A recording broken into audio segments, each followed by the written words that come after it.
estamos ya en contacto con Luis Alberto Arias, expresidente del BCR, reconocido economista, con quien conversaremos respecto a las perspectivas económicas. Además, también ex jefe de la SUNAT. Señor Arias, muy buenas noches, gracias por acompañarnos. Muy buenas noches. Bien, la verdad que estamos ante un final, como ya se había predicho, pues de infarto, pero la preocupación es un poco qué van a pasar primero en estos días, en esta semana, cuando se sabe bastante que la inestabilidad o en todo caso el no saber qué va a ocurrir puede ser muy sensible en el campo económico.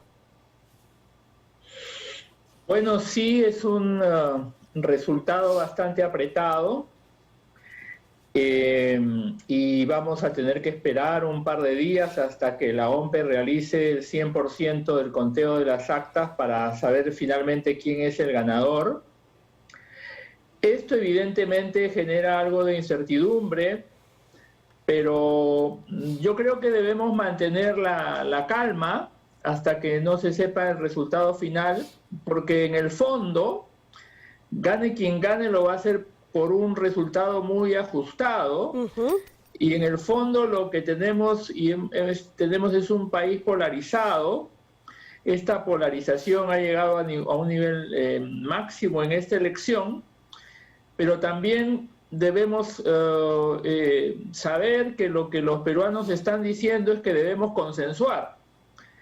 Y yo creo que ese es el primer mensaje que debemos recibir. Tenemos que invocar al consenso y también debemos ser muy conscientes que un porcentaje importante de la población demanda cambios, demanda ajustes, demanda modificaciones al modelo económico, y creo que lo responsable es escuchar la voz de los electores y consensuar esos cambios que son muy necesarios para la economía peruana. Claro, usted nos dice tenemos que mantener la calma. La pregunta es si los agentes económicos van a poder mantener esa calma, si pues el dólar no va a dejar de subir hasta que no se conozcan los resultados, y si probablemente pues estas calificadoras de riesgo no terminan pues colocándonos en un nivel casi de desaprobación.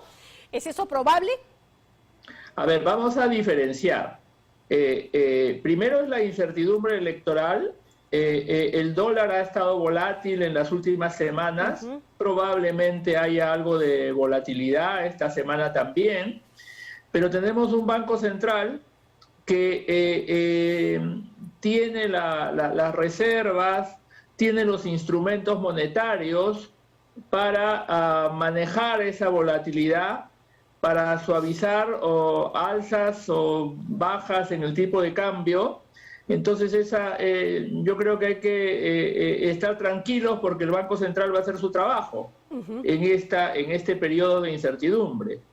Con respecto a lo de las clasificadoras de riesgo van a observar cuáles son las acciones que tome el gobierno, el que gane, el que sea, ¿no? En la elección se han hecho muchas ofertas. Al momento de declararse un ganador y al momento de asumir el riesgo, de aquí al 28 de julio, las clasificadoras de riesgo no van a tomar ninguna decisión. Entonces creo que tenemos nuevamente que guardar tranquilidad. Se sabía que había una polarización, se sabía que quien gane, y esto la semana pasada en las encuestas que no se publicaron, el resultado estaba muy ajustado, como lo estamos viendo. Y por lo tanto, ninguno de los que gane tiene la mayoría del país, el Congreso está fragmentado, y entonces lo que tenemos que hacer los peruanos es un esfuerzo por consensuar políticas, ¿no? El modelo económico que se ha aplicado en nuestro país ha asegurado el crecimiento, ha asegurado la reducción de la pobreza monetaria. Eso es muy bueno, eso hay que preservarlo, pero al mismo tiempo el modelo ha tenido algunas deficiencias en materia institucional y en materia de equidad. Eso es lo que hay que fortalecer en nuestro país en los próximos 5 años.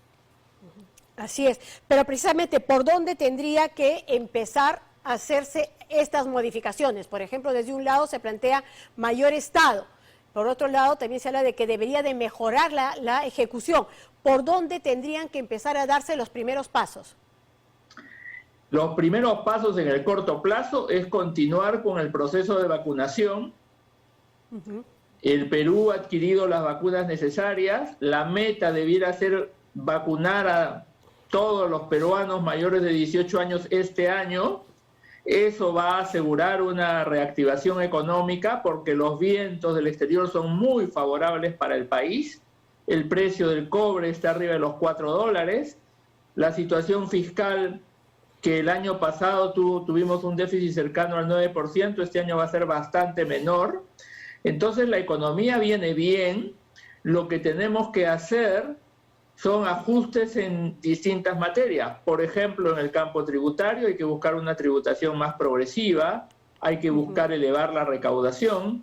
Por ejemplo, en el caso del Estado necesitamos sin duda alguna más Estado en materia de salud, más Estado en materia de educación, más Estado en materia de protección social y también de infraestructura.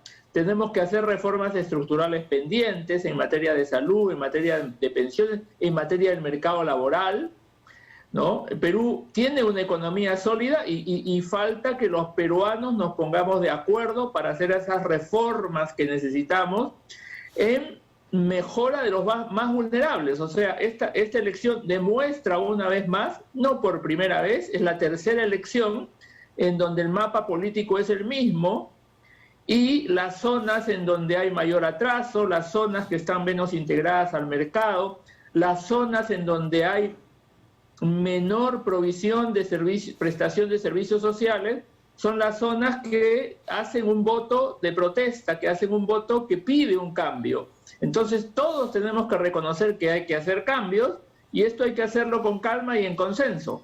Pero ¿por qué no terminan de darse? Lo mismo pasó cuando ocurrió la aparición de Ollanta-Humala. Yo recuerdo que incluso el CADE de aquel año fue dedicado exclusivamente al tema de la inclusión.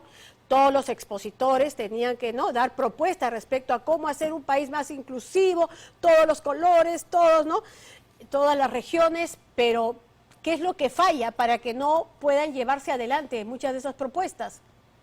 Bueno, este es un esfuerzo de todos, de los empresarios, del Estado fundamentalmente.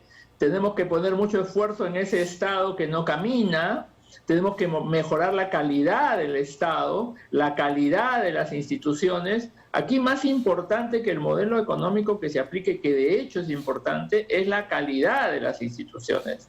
Y esa calidad de las instituciones pasa por mejorar el funcionamiento de la burocracia, el funcionamiento de los trabajadores públicos, que para empezar seguramente necesitan mejoras porque tenemos regímenes laborales distintos en el Estado.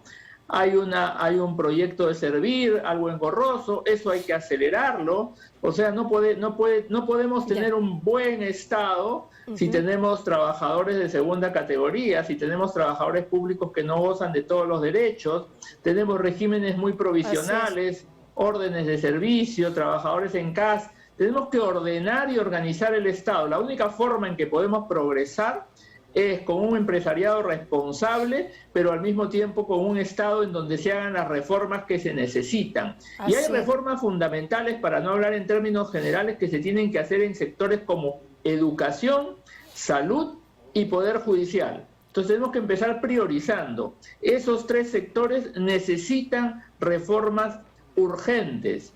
Y una de las dificultades estructurales más grandes, el talón de Aquiles del Estado peruano, es que recaudamos muy poco.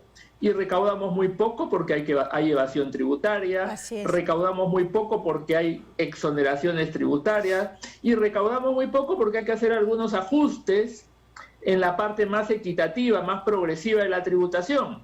Entonces, para hacer tortillas hay que romper huevos, y eso significa hacer reformas. Y reformas es lo que no hemos hecho en los últimos 10 años. Así es, efectivamente, ya no estamos para seguir postergándolas. Una última pregunta, porque ya tenemos que enlazarnos en unos segundos con la OMPE. La importancia del BCR para que se mantenga como un ente independiente, salga quien salga. Sin duda, eso es fundamental. El Banco Central de Reserva es una de las instituciones de mayor calidad de nuestro país y tenemos que preservar lo bueno. Y lo bueno significa no solamente preservar la calidad de la gestión del Banco Central, sino que lo bueno significa mantener la independencia la autonomía del Banco Central y, por supuesto, mantener lo que dice en esa materia la Constitución, que el Banco Central no puede financiar déficits fiscales. Eso hay que preservarlo. Así es. Bien, muchísimas gracias por este enlace, señor Arias. Ha sido un placer, como siempre, conversar con usted.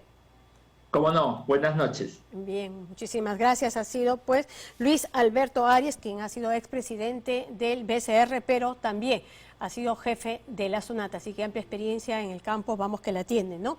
Y nosotros, como ya pueden ver en nuestras imágenes, no sé si pueden